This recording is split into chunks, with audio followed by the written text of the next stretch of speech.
Okay, so in your task, there's a race between a runner and a car, and the question is who will win. So here's the information that you need to know.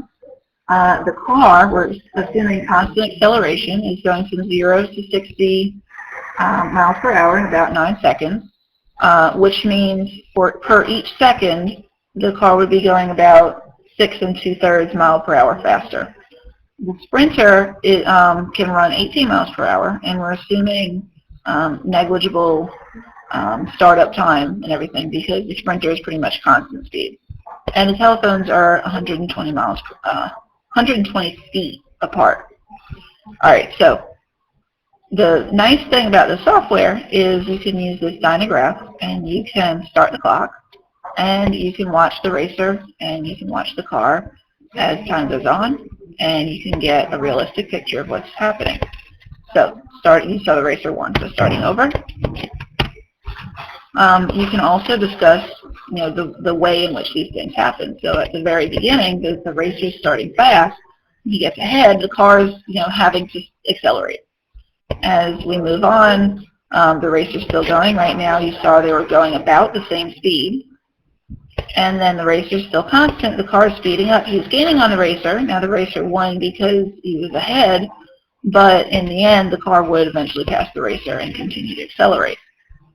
Okay, so in looking at this beyond just the visual representation of what's going on in the race, we could take the same thing and we could make it into a table. So here is the same race, the same situation, but now I have a table, and I have also represented down here the runner's distance and the car's distance, and the velocity also that is staying consistent for the runner, and this will be changing for the car. So if I change this by 1 second, you can see the distances and the velocities as well as in the table format. So this is good for showing how to organize the information, or just for collecting data so that you can find patterns. Okay, so what I'm going to do is I'm going to take the time and the table, and I'm going to tabulate, which means I'm going to fill in the table for each second.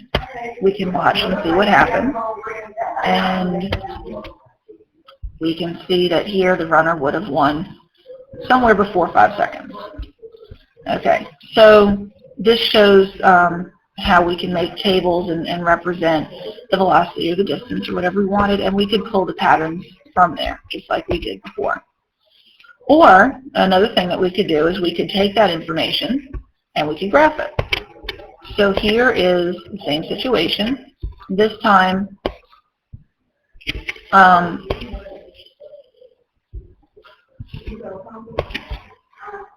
I can same idea, or I could say 1 second at 2 seconds, and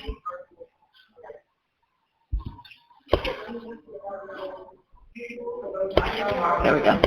Okay, so starting over. 1 second, 2 seconds, 3 seconds. That's plotting the runner in the car. But what's different about this problem from before is we don't just have it 1 second, 2 seconds, 3 seconds. We have everything that's in between, so it's continuous. So we can plot all of those points in between and see this is where the car is catching up to the runner. And if we keep going, that's right where he passes them, just after the finish line. Okay, so as far as solving the problem, that's what we have. A nice thing about using the software is you can also plot points or show the relationship between the velocity and the distance, which comes out kind of naturally through this problem.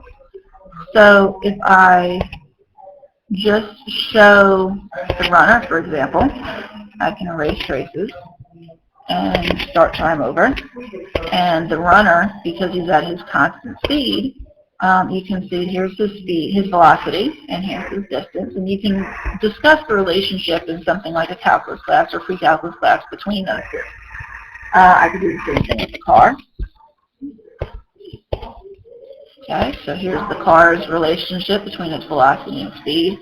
And just like the task with the polygon, I could make a conjecture about what the equation would be, and I could set it to that and find out that it would be correct, or whether it would be correct or not. Okay, so that is that task.